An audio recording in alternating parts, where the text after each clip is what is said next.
we're going to start, and this is a pretty extensive workshop, the first of the series once a month with myself, because I think we all basically need to be on the same page in what we're doing. So the most important one I did want to start with is documentation and billing practice, because I know we have a lot of new providers and I'm really not sure where everybody is in terms of their knowledge, but we do have a lot of new grads as well. So I think it's really important that we do know how we should bill and how we should document so we can get the best reimbursement for us. Okay, all right. So yeah, we're going to discuss a little bit about documentation and the billing and how we do that, as well as discuss a little bit about best practices. So I think this is how everybody seems to feel when it comes to learning about E&M coding, even if you've done it for a long time and in the beginning as well, because you don't know which way to go. So also, sometimes, even if you've been doing it for a long time and then Medicare comes back and says, no, that does not meet criteria.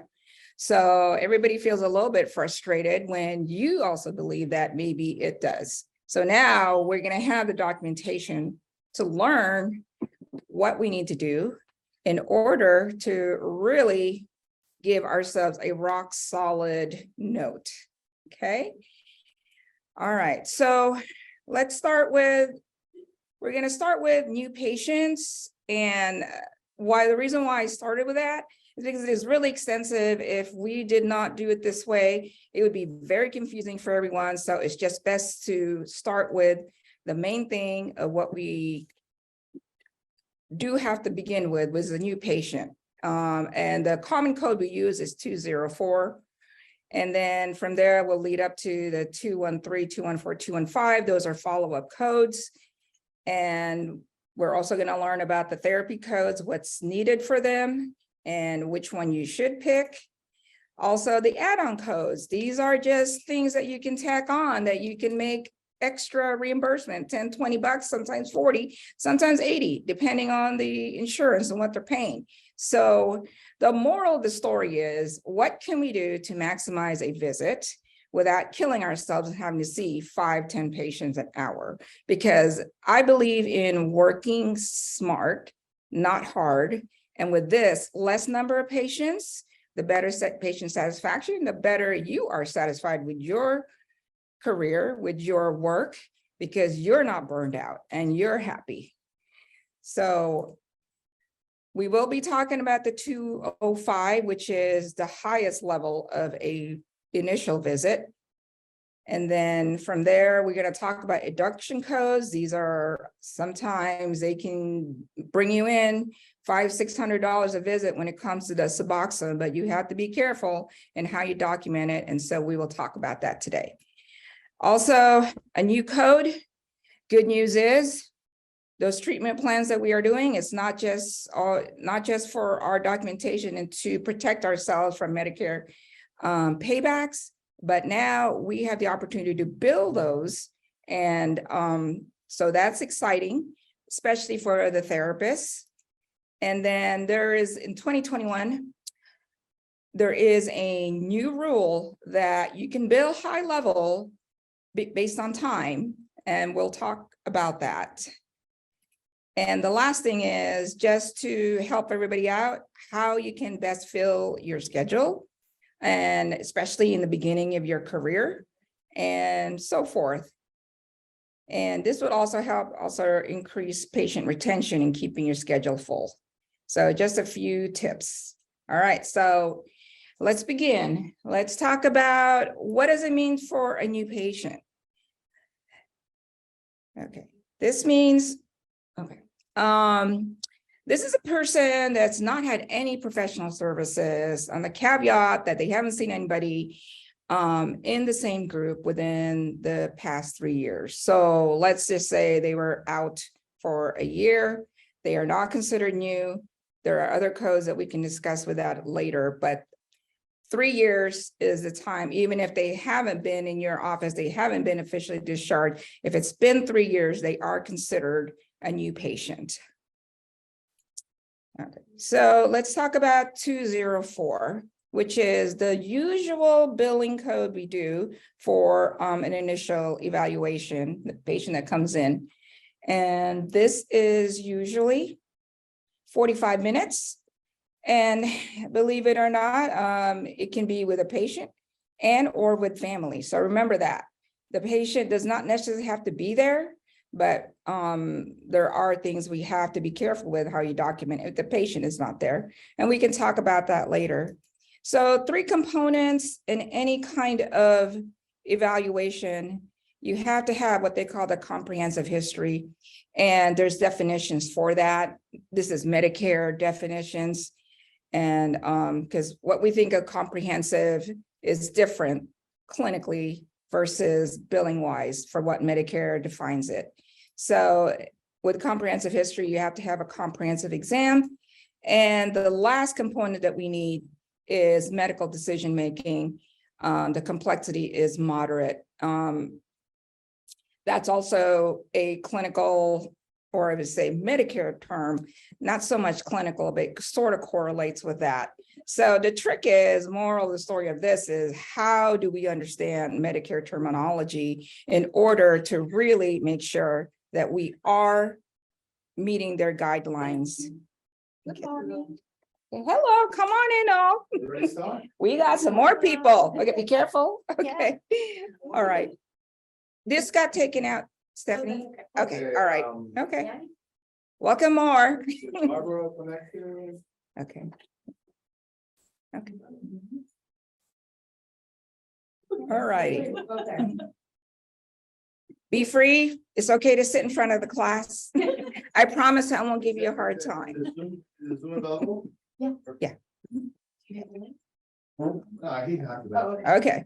All right. So we talked about that, the 3 components: history, exam, and the medical decision making. In other words, they call it MDM. Okay. So what is a comprehensive history for a initial eval level 204? That you have to have the chief complaint. So please don't forget that. The HPI, you have to have at least 4 descriptions of the symptoms. And we're going to get to that, what exactly those are. And 10 review systems. Anybody have any questions about what a review system is? Okay, all right, I think we know that. And 2 out of the 3 PFSH, that means history, family history, social history, medical history. And with us, that includes the psychiatric history. And then in terms of the comprehensive history, in your HPI for the following, you got associated signs and symptoms, severity, timing, duration, the context, what's happening with the patient, any other modifying factors. So is that all of it? Okay, here we go. Quality, location. So any questions on that? In psych, it's a little bit different, but I think we can pretty much at least meet 4. Yeah, how severe is their depression? Low, medium, high? When did it start? How long has it been going on? What are things going on in their lives that's making them depressed? And location, quality, I mean, it doesn't really apply to us, but I think we can meet at least 4 of these, right? That's pretty simple. You just have to make sure it's there. Okay. So next thing we talk about is the comprehensive history part. Still, this is still one part, the first part. Review systems, this is what we call inventory of signs and symptoms of the patient, 10 or more. You can also say, these are the positives, all others negative. The good news is we already have all this in place in our documentation. So make sure, please, everybody, when you finish a chart, before you close it, before you even do the management, look at that review systems. It's the last part of your note. Don't just check off negative, because you will get 0 for this. history. Okay, especially you want to build a higher code. So these are the things that is included in your review systems. Let me see. Pretty much simple. I think we're all trained medical, just go down the list. Endocrine, it's very easy to pick, especially if you know the patient's history with medical issues. You can document, are they diabetic? Do they have rheumatoid arthritis? Do they have psoriasis? Do they have allergies? Have they had weight loss? At the eating disorders, you can put that under gastrointestinal. Are they bulimic? Are they binging? Are they anorexic? That can be included in there. Genitourinary tract infection. I mean, you can actually put there, are they having problems with menopause or, erectile dysfunction? Those are all review systems. I think we have to think not just psych, we have to think medical. We have to think, because these are complications that could allow you to build a higher code. So the more you list, the better it is for you. Okay. So anemia. Okay. Neurological, traumatic brain injury, memory loss. Those kinds of things are very important to document because that is a complicating factor in a patient. Let's talk about psychiatric. We often miss this, but this is also very important.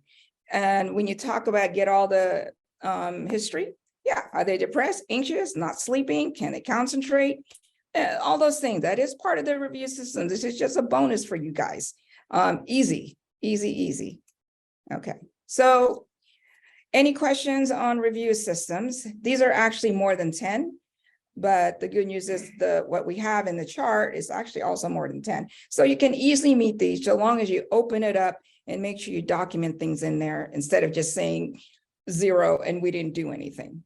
Okay. Doctor, I have a question. The way that we have it right now, I know that you had the check that it makes everything great. There's like no history or whatever. Yeah. So basically, what you're trying to say is that we have to Open it up. that, yes. and then click the specific one and specify. Yes. It's not like other people say like nothing reported or Yeah. something like that. No, because even if you do that, you're lying, right? Because the patient is sick. So make sure you open that up. You have a beautiful 10 plus review systems, and that's easy points for you guys to get. Okay. Good question. I'm glad you clarified that for me. Okay, so let's talk about more. We're not done yet. We're still in the first part of an HPI, okay, of H&P. Comprehensive history, you got to meet 2 or more. So that's easy. It's really easy. You don't have to do everything, but I am a person also that's very, very finicky. So I want to make sure I pass my audits with a fine-tooth comb. So let's talk about past history. That's medical. I noticed that people don't even bother listing allergies in their notes. Make sure you do that because that's very important. And medical problems, operations, injuries. This is another place where you can document accidents and so forth. What medications are they taking? Something that we need to understand, psychiatric history falls under past history according to Medicare guidelines. However, even with that, Medicare still will say you still have to document these things. So it's kind of like, they segregate us, but then they clump us in one. So when it comes to psychiatric evaluations, they will be a little bit more finicky with that. So we need to also make sure not only include medical, but the past psychiatric history. And for us anyways, as psychiatric providers, it's really important for us to know diagnosis, treatments, what kind of treatments they had, inpatient, outpatient, IOP, PHP, have they had therapy? It's very important to know these things because you're always thinking clinical, they come to you with maybe treatment-resistant depression. What are your options for the patient? Medications, very important. It's very important. Doses, response, side effects, because you don't want to have to be repeating things. So the next thing we talk about is history. Very important. Okay. What are medical history? What are things that the family may have psychiatric history also includes? just for clinical sake, it's very important we ask psychiatric. We also have to ask about substance abuse. And according to one of the auditors that I worked with, she told me, you can't just put none. You have to put something. And they're saying you need to put at least, okay, is there diabetes in the family? Check. Okay. You can't just put none. Because Medicare sometimes do not distinguish between this as a psychiatric eval or a medical. They want to know, what is it? They want you to check the boxes, really. Okay. So social history, status, education, living conditions, legal history. Medicare is putting a lot of emphasis on abuse. So you may not get docked for it, but they will be asking you, why didn't you document abuse? Any kind of abuse, mental, emotional, physical, even things like possibility of sex trafficking. Is it happening or not? What do you think? That could be something that you need to put. If there is no abuse, I would rather be safe than sorry and say no history of abuse. Okay, all right, so we go from history and now we come to exam. What is important in an exam? 3 components: the constitutional, which means vital signs and general appearance. Second component is musculoskeletal, and then the psychiatric exam, and more so, how you describe the patient, and the mental status exam. So these are specific for psychiatric evaluations that everybody needs to hit, or else Medicare says, no, we'll dock you down to a level 2 or a level 3 if you don't document these things for a 204. Okay. All right. So in a comprehensive exam, what is constitutional? 2 components: any of the 3 vital signs, blood pressure, sitting or standing, blood pressure supine. So those are 2 separate ones, even though it's one measure, but you have to chart whether it's sitting or standing or supine. Heart rate, pulse rate, height, weight, and temperature. Right now we're doing a lot of telemedicine, but that doesn't mean that you can't get these vitals, because patients will know how much they usually weigh. Patients will know what their height is. So if you want to bill a 204, you need all 3. So just ask the patient. Sometimes they're wearing a smartwatch, or ask them, what's your usual heart rate or usual blood pressure? It doesn't have to be specific, but we have to document that in the chart. So the second thing is, in the constitutional, is appearance. Are they thin, moderate weight? Are they overweight? What's their grooming like? Why is this not working? Deformities and nutritional status. These things don't necessarily have to be like only these things, but you can describe anything. Is a patient bizarre looking? Are they wearing something funny in their head? It's you see that, especially in the inpatient, but they can do that too, in outpatient, because if they're schizophrenic and they believe they're hearing voices or something bad's going to happen if they don't wear something funny in their head, document that. It doesn't have to necessarily be all 4 of these, but mention something. All right, so the next component in a comprehensive exam, musculoskeletal. Make sure you do these 2 things: muscle strength and tone. Pretty simple. Are they looking flaccid? Do they have a stroke? Gait and station. This is the most confusing out of everything. I kept trying to figure this out, especially station. This is the best definition I could find. But gait, I think we all know what that means. How they walking. You can ask the patient, if it's telemedicine, get up, start walking, observe them. Okay. If it's normal, then it's normal. There's nothing against documenting something that's normal. Station, how the patient appears or behaves. So those are the things. You have to do those 2 things, or else you will get dinged. Okay.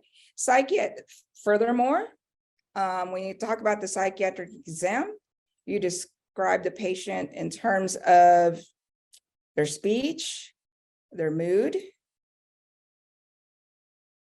Okay. What are their thoughts? Are they hallucinating? Are they delusional? Are they violent? I mean, are they having homicidal, suicidal, OCD symptoms? Those are the things that you can discuss. That's all part of the thoughts process. Logical, illogical, and associations, loose, tangential, circumstantial, intact. So those are two things. Sometimes you think the process and associations are similar, but not according to Medicare CMS guidelines. So you got to document process and association. Judgment and insight, I think we all know what that is, but that's part of the description. And let's just say you have to hit all of these bullet points in order to meet the criteria for a 204. Okay. All right, so second part, I think you're done. Nope. Psychiatric exam, mental status exam. I think the mini mental status exam is a great cheat sheet to make sure you meet criteria for mental status exam.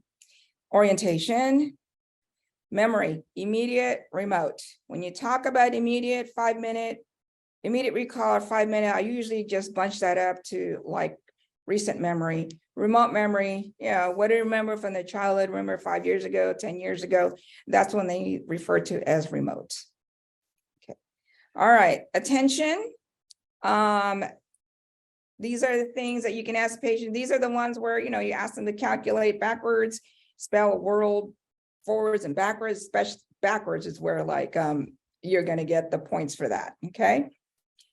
All right, language, can they repeat a phrase? Can they name objects? That's part of the mini mental status. Funded knowledge, not part of the mental status, but you have to ask these things. Who's the president? What states around Florida? Simple things.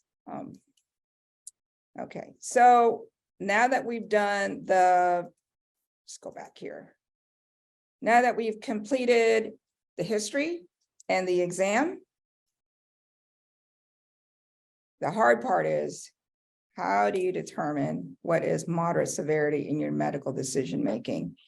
Medical decision-making is, I think we kind of understand that, it's what is our management, but according to CMS guidelines, not necessarily what we do with the patient, but the things that we are doing to try to figure out how to figure out the management for the patient. So the first thing we need to do is learn how do you determine severity? There's different kinds.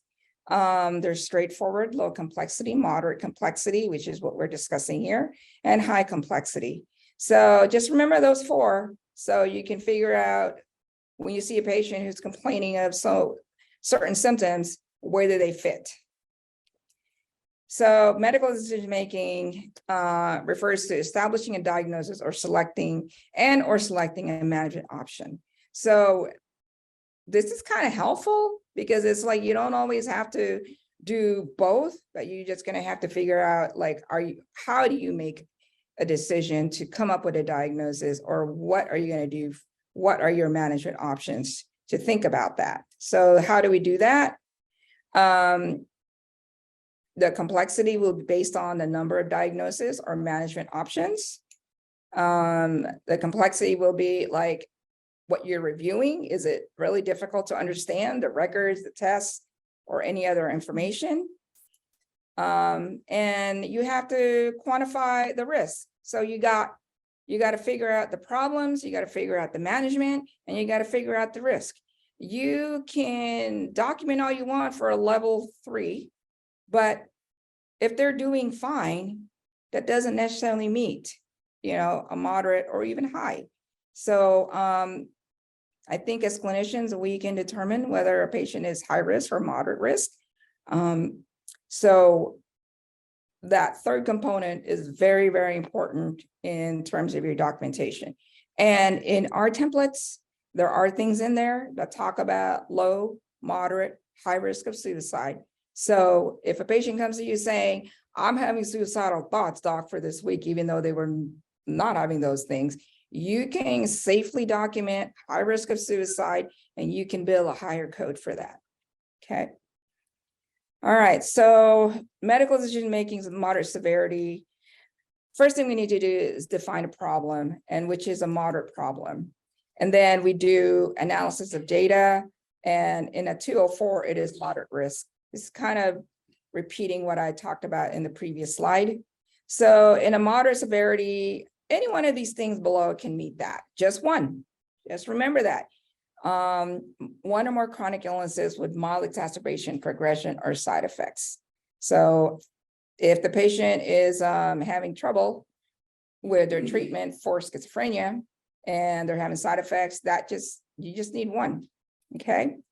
Or if they're stable, yeah, generalized anxiety disorder, major depression, they're just coming to you for med management, that already meets criteria. And if they're stable, just continue their treatment.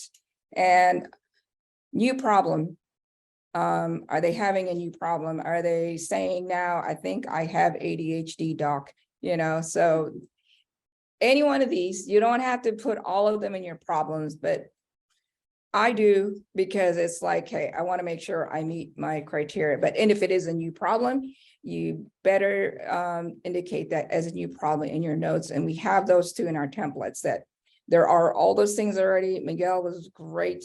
And Dan was great in creating those things. I thought I had to redo everything after researching this topic, but not really. There's only a couple of things I would probably need to add in there in order to really give ourselves rock solid defense when it comes to our documentation. So yeah, everything is in there. Improving acute exacerbation, new problem. It's all in your templates in your assessment part. So look for that and indicate if there's a new problem. Okay, and also acute illness with systemic symptoms. Are they anorexic? Are they getting bradycardic now with amenorrhea, or are they using substances? Are they in acute withdrawal? All these things can fit, just one. And a complicated injury. Did they start cutting again? Those are the things. It could still be considered moderate, because if they're just cutting but they're not actively suicidal, that's an issue. So the second part is, after defining our problems, what is our management? First, the second part is a management review and analysis of data. So this is what I'm talking about. You don't necessarily have to put medication change, even though medication change is an automatic moderate. But these are the things you can do in order to still meet criteria. Category 1, you talk about test documents or getting history from an independent historian. So that means reviewing prior records, maybe from a previous doctor, maybe even from the medical doctor, trying to review that, trying to help figure out what's wrong with them. You can review the results of a unique test, like genetic testing, hormone levels, those kinds of things. It's not really like psychiatrically related, but it could help you figure out the management. And also, you can either order, or you could either review, or you can order these things. Okay, these are just examples of things that are not, CBC, CMP, that's not going to help us in a psychiatric eval. Ordering an RPR on a patient with dementia, that's going to help us. That is unique to psychiatry. So just think about what you're ordering and why, and justify why you need it. The second thing you can do, independent integration of tests performed by another physician. I know that's a big word, but really just look at if you look at a CT scan, or you look at a neurologic psychological evaluation, some people are better at interpreting those things than others. If you're, adept at that, hey, go for it and say, I don't agree with this diagnosis. I think these are the things that's important. Document that in your chart. I mean, what I've seen is, when it comes to auditing and things like that, and how Medicare comes up with these things, I don't really think they're doing things to get you, okay? Because these are actually things, these are all great things that we do, which actually supports us in how we do our management. So, but the trick is they don't want to tell you things. Okay. The trick is we have to keep on top of them, because you know what? I did this lecture about 5 years ago. It's totally different. Not totally different, but there are changes that actually, when I look at it, it's to our advantage. So we have to always make sure we keep up with all those guidelines, all those changes that is coming. All right, so discussion of management or test interpretation with another physician or a qualified health practitioner.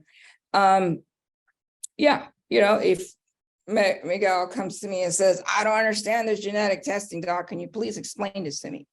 That is already meeting criteria, and you've already done the moderate complexity. So it's only one of these three when it comes to moderate complexity. Okay, all right, so the second part is, management risk, is it moderate? So how do you define moderate? The best way to define it really is by examples. Simple medication management will do it, okay? Starting a med or change a med, ordering labs, okay? What I talked about, vitamin levels, Epstein-Barr virus. Why would I want to order that in a psychiatric patient, right? Because we want to know their fatigue. And also there's people that have inflammation that keep happening and affects the brain. So we need to work on bringing down inflammation, as well as I've had patients where the vitamin D level was 7, and then I gave them what they needed, and they're like, I'm not depressed anymore, So these are the things that we need to look at, or the RPR, if they have dementia. And if that's positive, then, you need to do further workup. That's left up to the medical person or neurologist to do further things. Genetic testing, that is unique to us.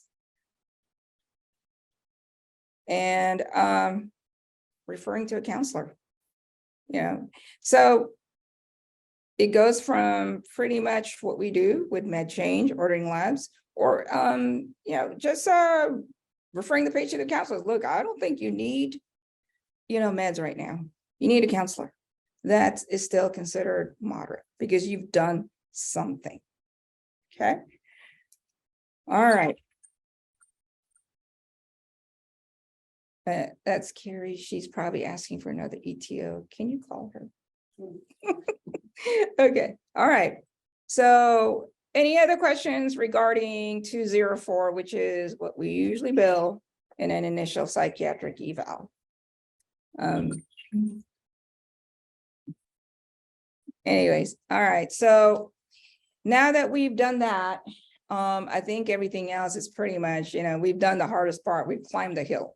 Okay, now we go down, and then we're going to pick on the codes for a follow-up. And how do you define an established patient? One who has received those services in the same group within the past 3 years.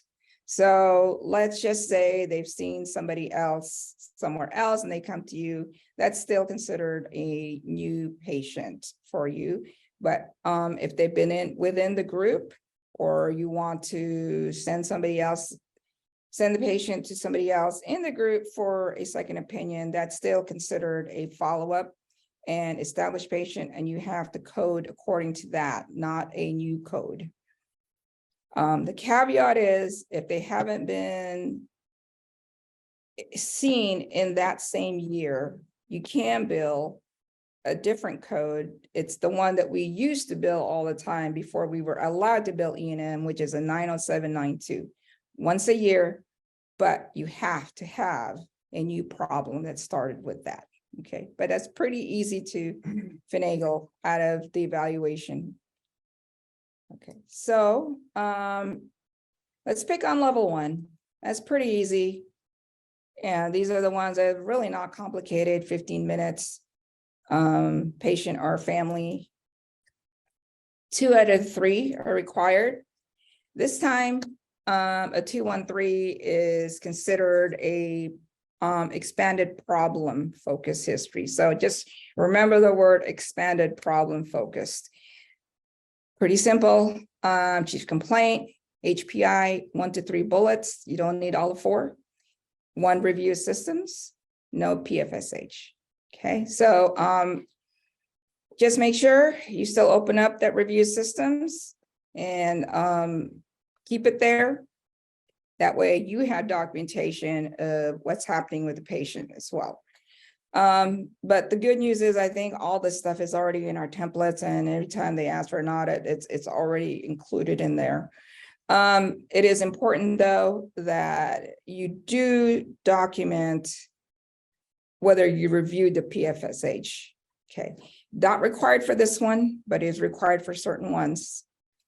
Okay, so expanded problem focus exam, any of the 6 elements of the identified bullet points, and I can go back to that, but you guys will all get this. So we're actually, I have cheat sheets for everyone after this, because who's going to remember all this, right?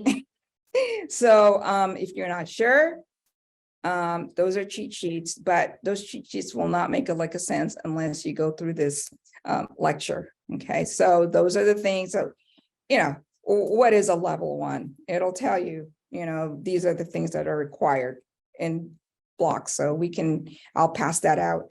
Do you have that, Stephanie? Okay, all right, good. Okay, all right, so medical decision-making, low complexity. Okay, management limited, meaning like you don't really do much.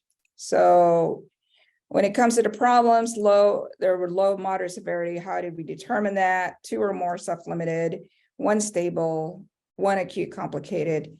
It seems similar to the first one, but at any rate, even with a level 1, it sounds like you still need to document at least 2, you know, minor problems. Or if they just have MDD, that's a stable chronic problem, or they talked about complicated illness adjustment disorder. Okay, you got to have at least 1 of those. Okay, the management is what they call limited. Okay, tests or documents, review sources, unique tests, you know, all this is still part of category 1. And this one's a little bit harder to meet, but not really if you have the mom coming in, the dad coming in, sibling coming in, and children of patient with dementia. It's really not that difficult, and just 1 of them. So we move on to 214. So how do you remember all of these?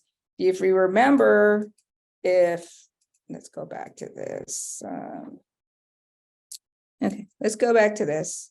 If you remember that HPI 1 to 3, review systems 1, everything is pretty much forward moving up from there.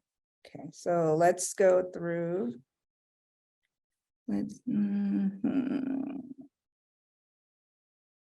Okay.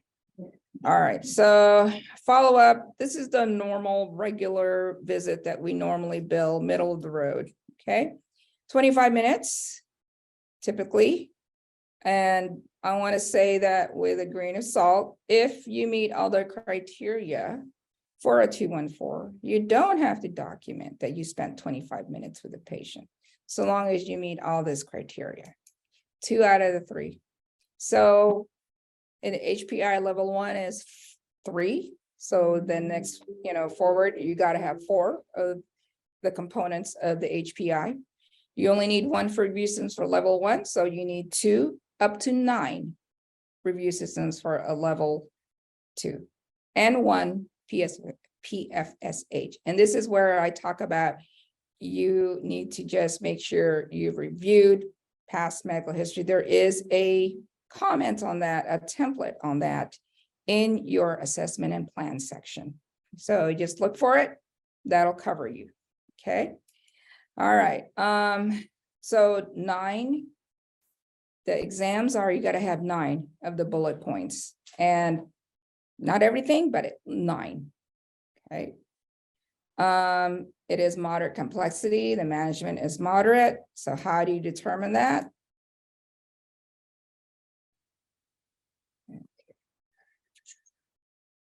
Why is this not?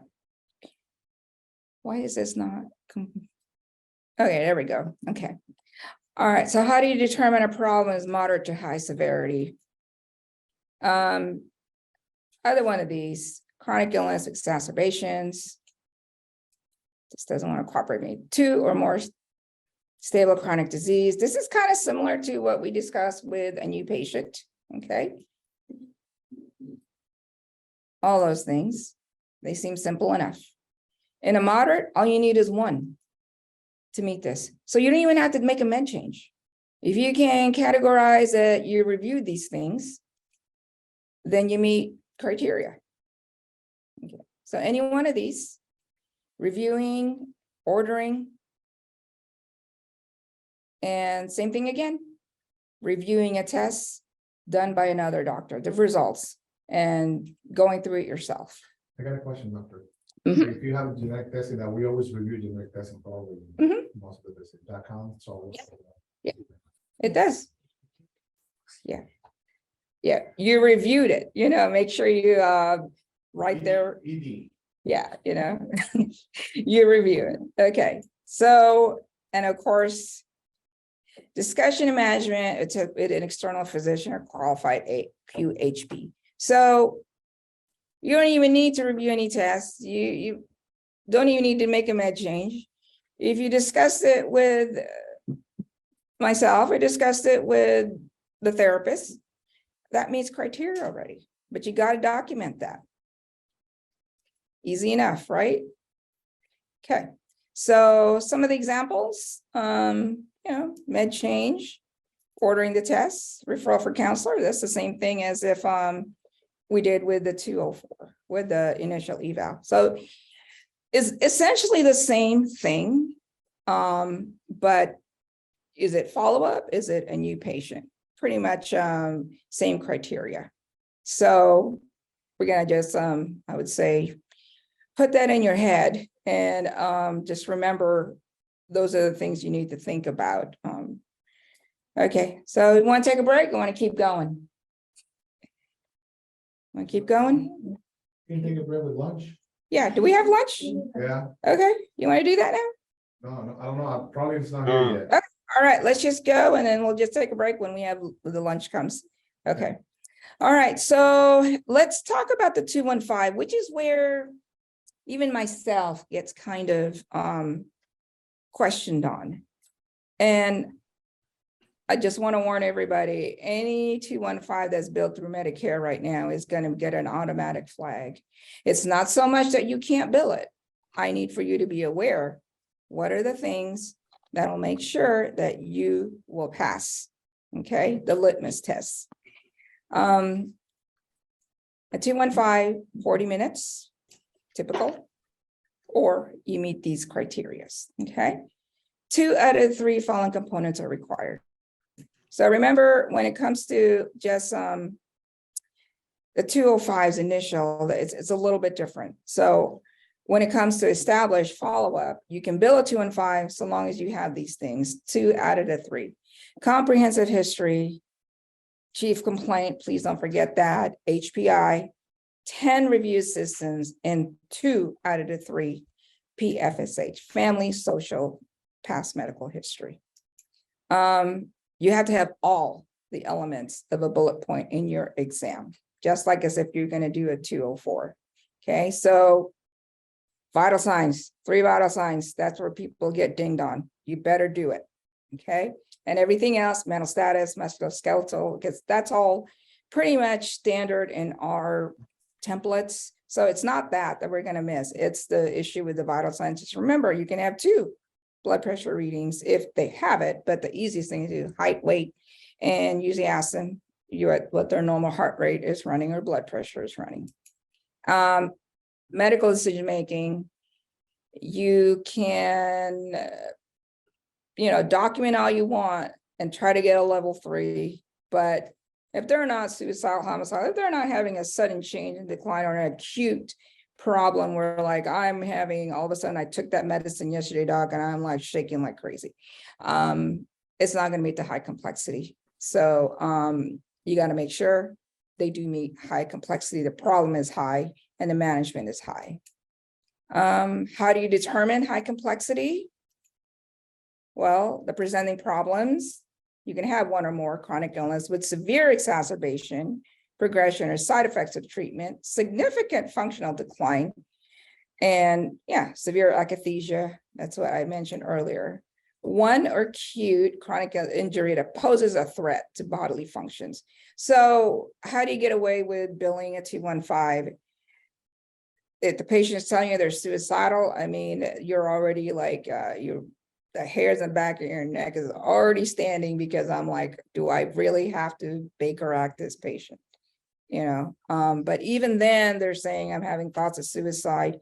And even if you don't think they need hospitalization, threat to life, patient says it, it's a 215, okay? But doesn't necessarily mean you have to Baker Act them. You have to assess the risk. Are they suicidal? But they're not acutely, they don't meet Baker criteria. You can document that, but what did you do to prevent that bad outcome? And those are the things that we will discuss in your management of a high complexity case, okay?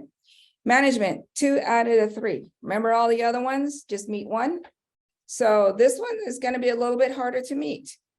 As we talked about, category 1, test documentation, getting it from an independent historian, okay? Review the notes, labs, ordering labs, and a assessment requiring an independent historian, getting collateral.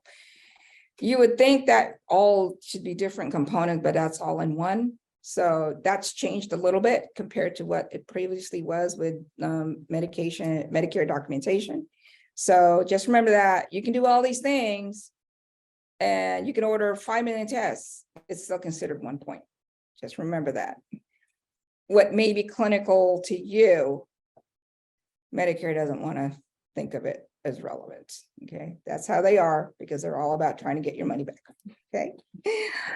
All right. So second part, independent interpretation of tests performed by another physician. Yeah, we talked about that. And I believe anybody who is a 215 level, they can easily meet management, because we do things, collateral history, will we order tests? We don't know. 3, I think it's really important to talk about this patient with your supervising physician or the collaborative therapist, and document that. That is an easy thing to meet, because when somebody is suicidal, I don't think you alone should be able to handle the case, because that's pretty severe and risky. And you alone, the provider, should not be the one left in the island trying to take care of this. So reach out to people, reach out to, hey, I'm going to be on vacation, but this patient is suicidal. Can you cover for me next week? With a referring nurse practitioner, referring doctor, therapist. Those are the things that are important to document. So the moral of the story is what Medicare actually has tried to do, because we don't do this, is that we communicate amongst each other. We get points for that. Isn't that great? So communicate with each other, even if it's just sending a message through AdvancedMD. Hey, I have this patient you're going to see next week. ABCD is happening. That's, you documented it somewhere in the chart that you talked to someone. And more than likely, that person is appreciative and will get back to you and respond back to you. And that is considered discussion of management. Okay. I got a statement of the care plan, that you collaborate with Dr. Damayo or Miguel. Yeah, You can use it. Yes. It's right there. I had a question, doctor. Yeah. So let's say I never had a case here before, but let's say I have a patient that is telling me, I'm suicidal right now, 100%. I have a plan. I'm gonna calm myself. I'm gonna do this. It's a specific plan, and I'm gonna do it as soon as we finish the conversation. Okay. So I want to Baker at the patient. How is the process here? So do I have to call 911? What I have to do? If you are qualified to complete a Baker Act, yep, you can do that. And then you call the cops and then bring them to the hospital. That's Call all. 911 and say I'm Baker at this patient, telehealth. Yep. So who I send the Baker at directly to the hospital? Yep.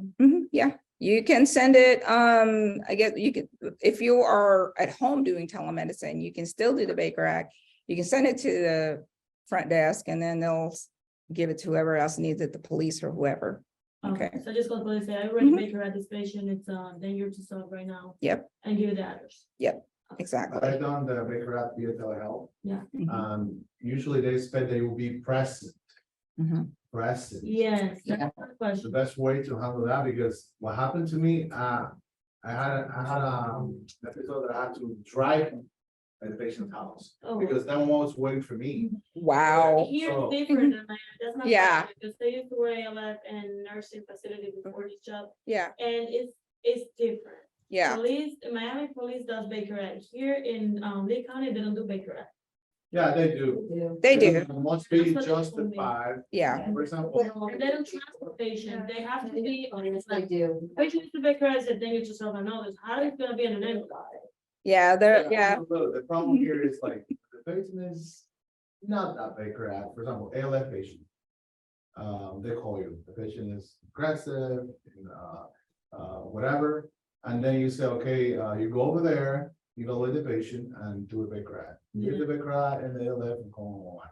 If they believe that the patient or the patient is refusing to go, refusing to be like, aggressive or violent, or something like that, they want you to be there. But if they see clearly that the patient is in danger, They told me. they'll take him. Yeah, Patient is danger, how do you, police is not gonna jump in the patient, they have to be in. well, if the police shows up and they do assess them to be in danger, they have to. I mean, that's just the end of discussion. When They, the Baker Act's down, we'll find- They don't Yeah. wanna- It's crazy here, Yeah. it's different, man. yeah, but I mean, that's a whole discussion in itself. All right, so in terms of management, when is it considered high risk? These are examples. Induction, which we're gonna get to, okay? Managing withdrawals in an office. Did you know starting patient on lithium or Clozaril is considered high risk? Why would it be considered high risk? Because they can go into kidney failure with the lithium. Yep. Exactly. And what happens with Clozaril? White blood cell. Yep, a granulocytosis, right?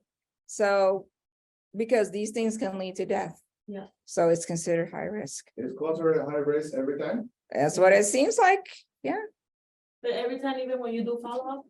No. it's That- risk reduction. Yeah, when you start it, you start it. What about when you have a patient with a clostridial that is, you will do the labs and you order the medication, that's high risk medication, is that considered high risk or not? If they're stable on it, no. You have to think about it yourself. I mean, is that considered high risk? No. If there is a change, then yeah, I would automatically just do it that way. And it is a high risk that time. Okay, all right. Yeah, talking about decision to hospitalize the patient. Okay, all right. So now we're going to talk about therapy codes. These codes are specifically for the med manager providers when you can add this to an E&M, which is a great thing because this gives us an opportunity to actually make some extra, because we will now actually get paid to do what we do. We do therapy on patients, right? But there are things that need to be done in order to cover what to get this paid. So the first code that we talk about, before we do that, very important that you distinguish the therapy from the rest of your management visit. Therapy time in and time out, okay? They're looking for that. Because if that's not there, they're gonna take that away. So the most common code we use is the 833. This is 30 minutes supposedly, but minimum of 16 minutes. What kind of therapy you're doing? All kinds, but basically they talk about individual psychotherapy, insight-oriented, behavior modification, supportive. Supportive is really what we all do basically, because I don't think any of us are experts in CBT. So, but we have to be careful in what we document there.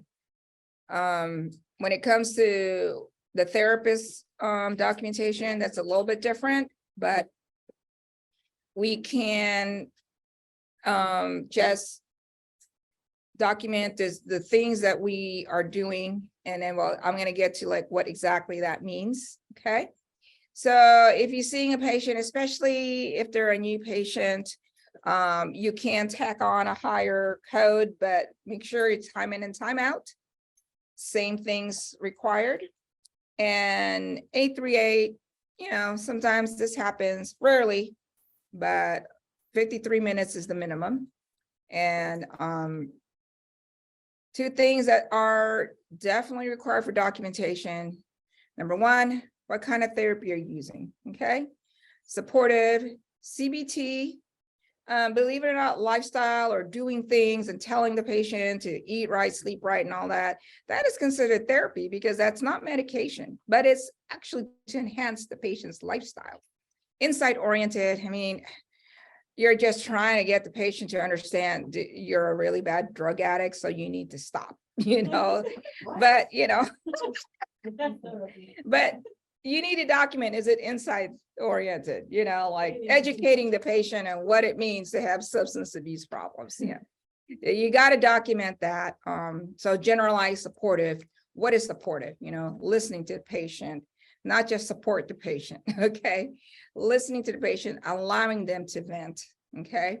And active listening, they like those words, okay?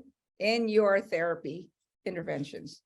So not only you need to document what kind of therapy you're doing and list what is supportive mean, what is all this means. How did the patient respond? Simple. Patient felt better. Patient didn't like to hear what I said and they got pissed off and never come back. It doesn't matter what the response is so long as you document the response. Okay.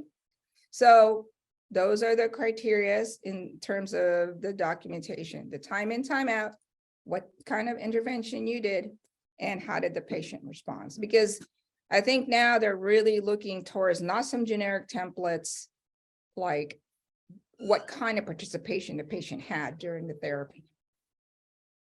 Okay, all right, so some other fun things, add-on codes. Screening tool 136. Some of the insurance pay for it, some of them don't. They can, I'm not sure the minimum, but I have seen as high as $80 for some of these tools. So please, please, please, whether you think you're gonna get paid for this, tack it on, okay? And there is a different code, but it's the same thing. But I would just add the 136 because the billers can modify it to whatever it is, but if you don't put it, you're gonna miss out. And it could mean about another, how much was the difference, Stephanie, between doing it regularly and doing it not at all? What was the difference? So I believe it's around $500 to $1,000 a month. Yeah, so it's pretty, so another $500 to $1,000 a month in your pocket. What does that mean? Just because you added this code, whether you get paid for it or not, make it like a habit, okay? Well, you have to make sure that you complete the forms. Yeah. So- Yeah. Doctor. Yeah. It means. All right, so yeah, so this is, this is what we're talking about, Okay, the PHQ 9 and GAD 7, and make it closer to the date. If you don't see it there, just open up a note for PHQ GAD 7, but I think these are all built into the CBH, but yeah, please change the date and please update it. Please summarize it, if it's different, okay? It doesn't matter whether they're high or low. You just got to do it and make sure it is close to the date of service, okay? And of course, simple enough. We have this in our templates. I put screening, but I actually changed it now to reviewed PHQ 9 and GAD 7 instead of screening tools. And then, it's simple enough. Like in our office, these patients are already like answering these things before they come into the office. So it's really simple. I say, okay, you're a PHQ 9 GAD 7, says you're not depressed, not anxious anymore. Is this really true? And that's all. That's simple, one sentence question. but it includes any And screening, if it's doctor? not true, then you can talk about in your note, in your HPI, you know, what they're going through, why it's not really that low, okay? So this is, I think, it's not a lot of money, but this is also where people can miss out an extra $15 if they don't do this right, okay? So, you know, as I should say, I was just looking at the reimbursement code for a Blue Cross Blue Shield who comes in for Suboxone maintenance.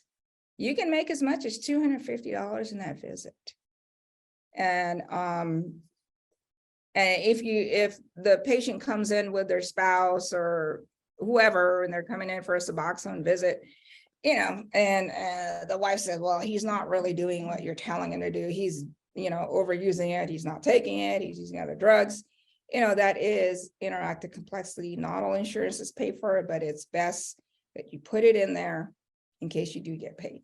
And sometimes you have to use either the screening or the interactive complexity. They don't want to pay for both, but it's best to just put it in there. The biller can make a determination, or the insurers will kick back and say, we're not paying for it, but you're not going to question that. You're like, oh, okay, but maybe next time they will. Okay. It's not for us to determine that. It's for us to put it in. And if the insurance will pay, that's great. And the screening tools, I think they only pay, some pay only every quarter, but it's hard to determine which one does that. So you might as well put it in there. You might as well at least earn that money every quarter, okay? All Doctor, right, so interactive complexity has a lot of things, okay? It's really an add-on code, refers to communication difficulties during the psychiatric interview. Let's just say you have a demented patient or a 5-year-old.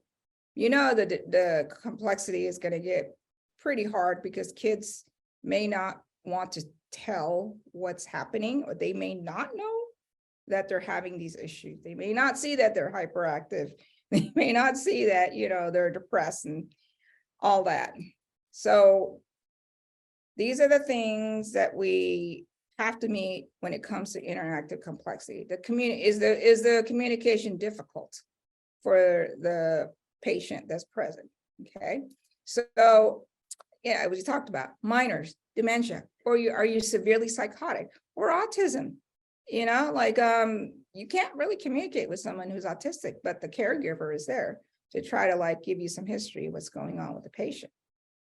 And the other thing is, you know, the things you can do to be able to tackle the code, you know, you request these caregivers to be present. However, this is the thing that can also get you an interactive complexity add-on code.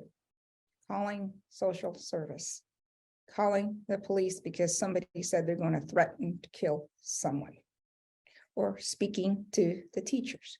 Third party, whatever you do, just document, I had to call social service. Okay, so you add that code in there and you just got your extra $15 of the time that they paid, that is paid back to you for the time you spent with calling certain people.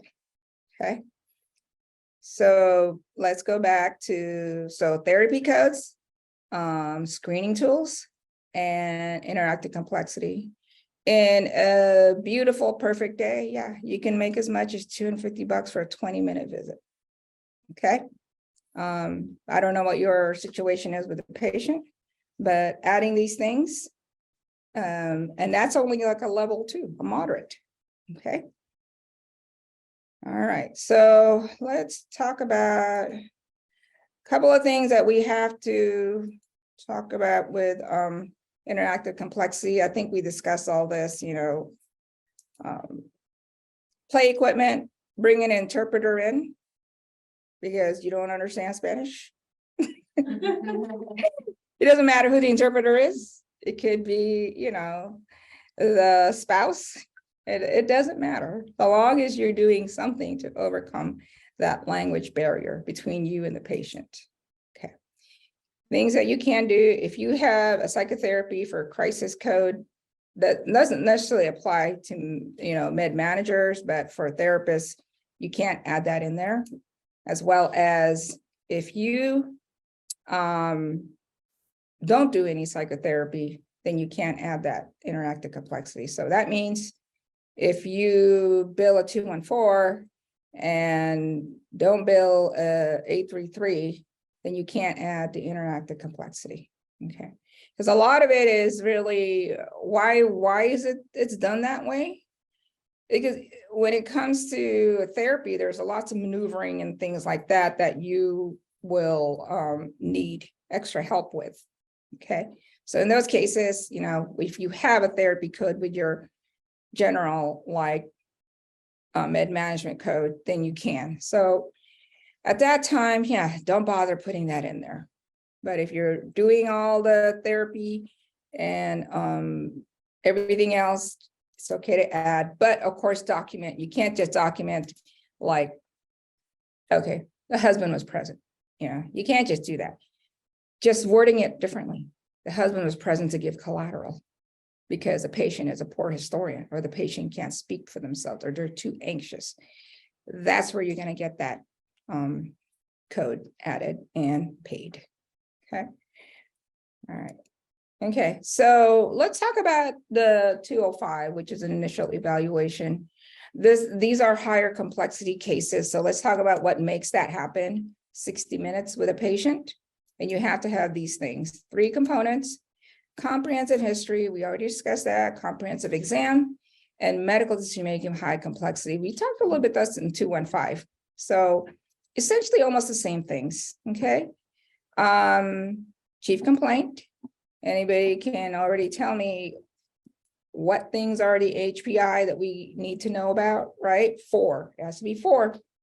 And these are the things that are associated with it: signs and symptoms, severity, timing, duration. You're going to find out a lot of the stuff that I'm doing is, repetitive. However, because we really need to know these things, it's better that we repeat it and we understand it, because sometimes learning it once, you don't always get it. Okay, so all these things: modifying factors, quality, location. Okay, second part is review systems. You have to have 10. Treat it like as, you know, it is a new patient. 10. All right.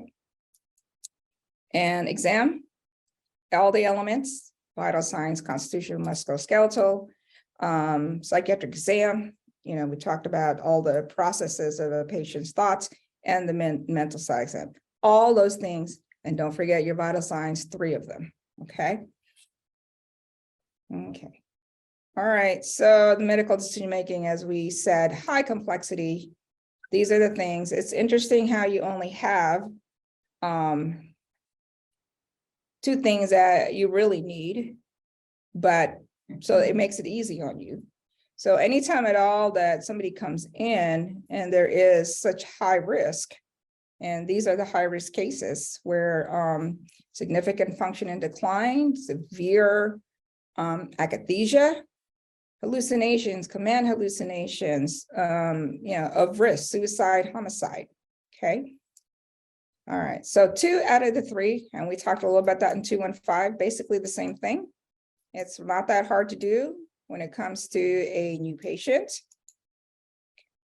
All right. Okay, so that is the same. High risk, as we talked about. And these are some of the examples. The induction, as we talked about. Managing withdrawals. We talked about the lithium or clozaril because they require lab work. And if you decide, hey, this patient's come in, treatment-resistant schizophrenia, let's do clozaril. Okay, treatment-resistant bipolar disorder, never been on lithium, you're afraid of lithium, but you have no choice, then document, I'm going to start them on lithium and I'm going to have to do lab work, get baseline and check it like however it is that you think you need to do it. Because all it is it risky? Yes, it's very risky to start these 2 medicines. So you're within your right to say this is risky, could have a bad outcome, I could kill the patient, but if you talk about the risk and benefits, no other alternative. We have to do this, but these are the things I'm going to do to make sure that there is no bad outcome. Okay. Patient comes in acutely suicidal. Are you going to hospitalize or not?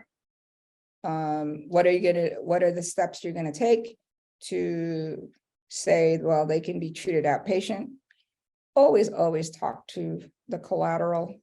Okay, because I had that same situation happen to me this week. You know, the patient said, oh, I'll kill myself, but I'm not really gonna do it because I tried that before. I mean, that's already high risk with like somebody saying they've tried it before and this patient will kill themselves. So pulling the husband and say, can you please take away her Ativan? Okay, so that's already part of your high risk management, what you've done to mitigate the risk of a patient not having to go to the hospital. Okay, so it's not always necessary that you have to hospitalize. What are you doing to make sure that they're not going to kill themselves if you don't send them to the hospital? You know, take away the meds, send them to like IOP, PHP, put them with a therapist the following week. You know, what are you doing to mitigate that risk? Okay, not just to hospitalize. Remember the word decision. Okay. All right. So Suboxone induction codes. I just started this. Actually, Julie came up with this and it's great. Anybody who wants to do induction in outpatient, even with insurance, is $500 to $600 for the reimbursement. But we have to be careful in how we do it. There's already the induction codes that are there in our templates. So you just have to click it. If it's new, then it's 205. And then if it's follow-up, that's 215. And then the 417, it's already there.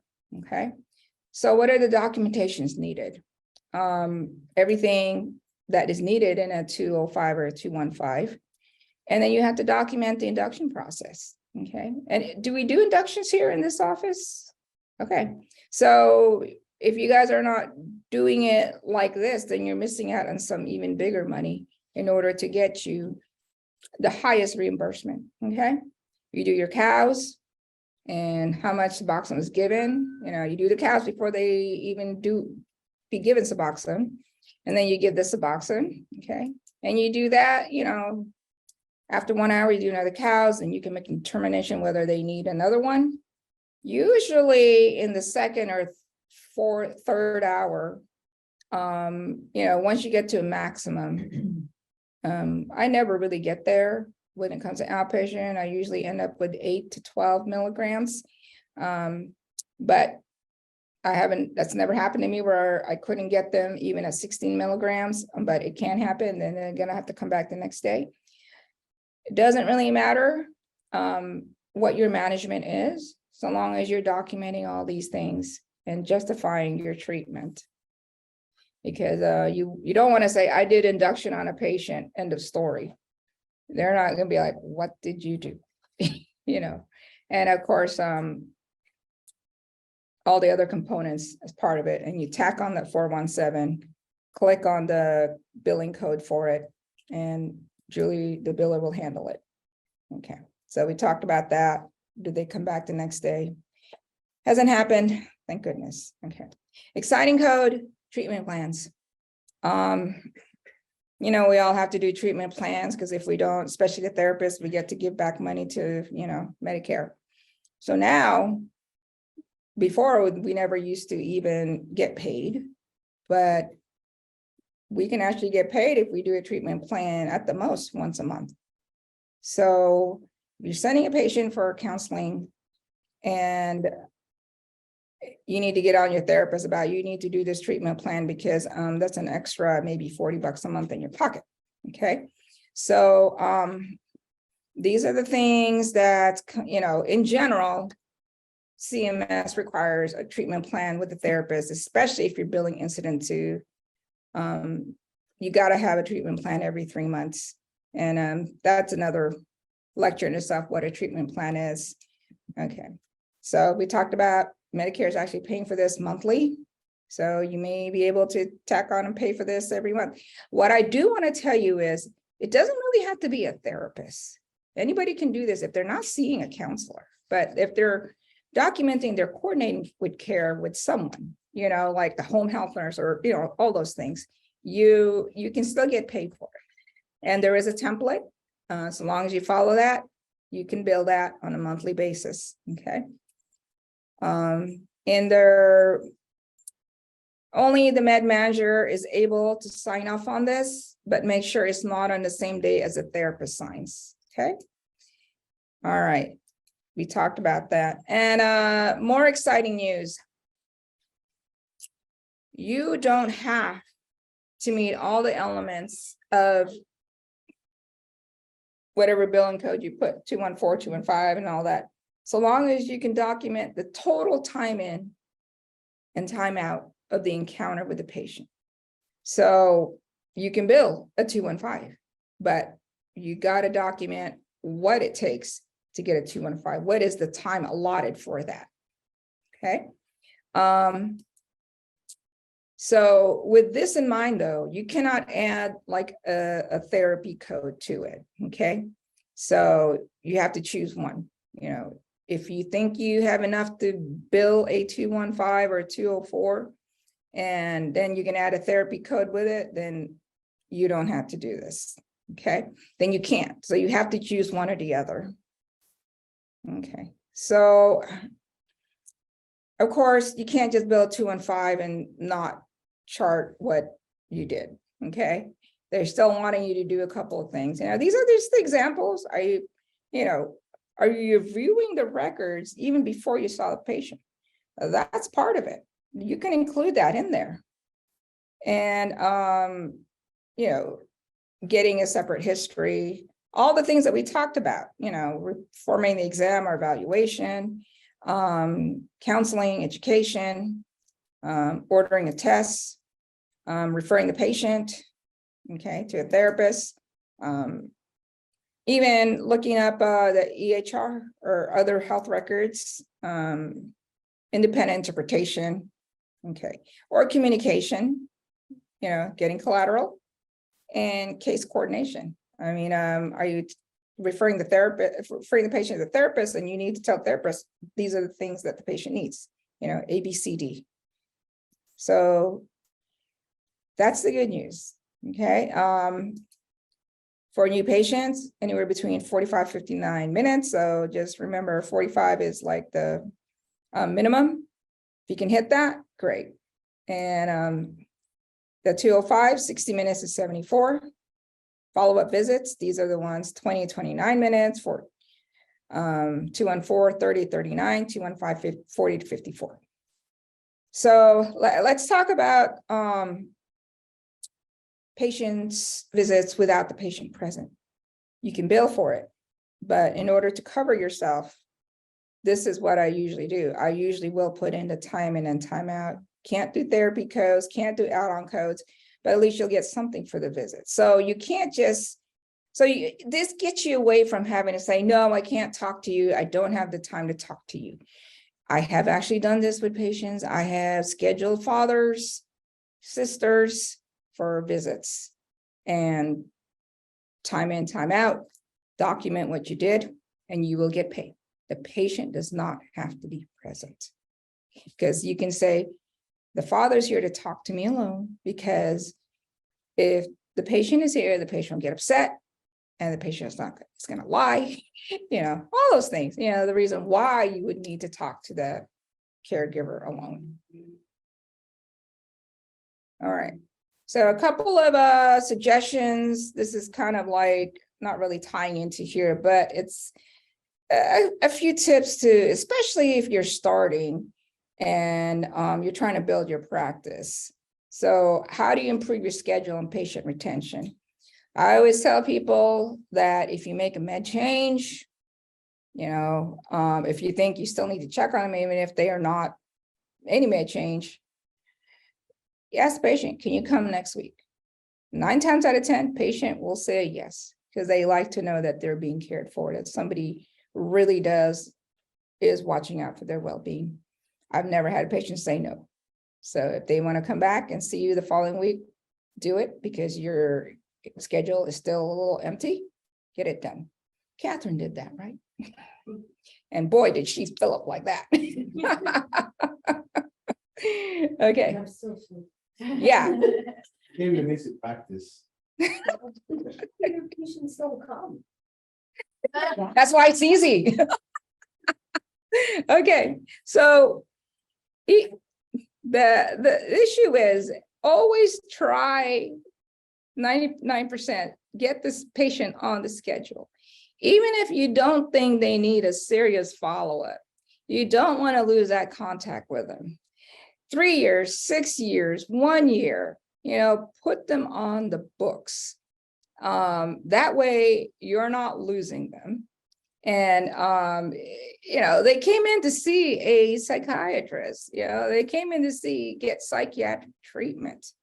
They don't want to leave there going, well, I don't need it, so it's always important. That's why you should ask the patient, okay, I'm going to check on you in 3 months. Let me know how things are going. If you think you need meds at that time, we'll get it going, or come in and see me sooner. And we'll talk about that. Okay. So those are really easy things to build up your practice and fill your schedule. It can be done in a month. It's happened, right, Catherine? Okay. So now that you've done all this, you learned everything, you guys are all superstars. Okay. You build that 215, you add on those codes, because now you know when to do it, when not to do it. Okay. All right. Any other questions? Any concerns? No, for now. You're We welcome. need practice. Next talk is going to be my general practice when it comes to precision psychiatry, where it begins. And that'll be next month. When will that be, Steph? Yes. So the 24th, same time, same bat channel. So if anybody has any questions, concerns, don't be afraid to ask. Julie is a great source. She's the one that taught me a lot of this stuff. And I'm so grateful to her. But the good news is we will have cheat sheets that way anybody can pull it up at any time, anywhere. And that way you can look at it and say, can I bill this as a 215? You look at it and say, no. Well, can I bill it? Yes. Okay. But at the end of the day, the moral of the story is anybody who's going to be at high risk, you can, but you just have to make sure you document things right and you document your intervention that meets their criteria. Okay. All right. I think that's good. Thank you, everybody.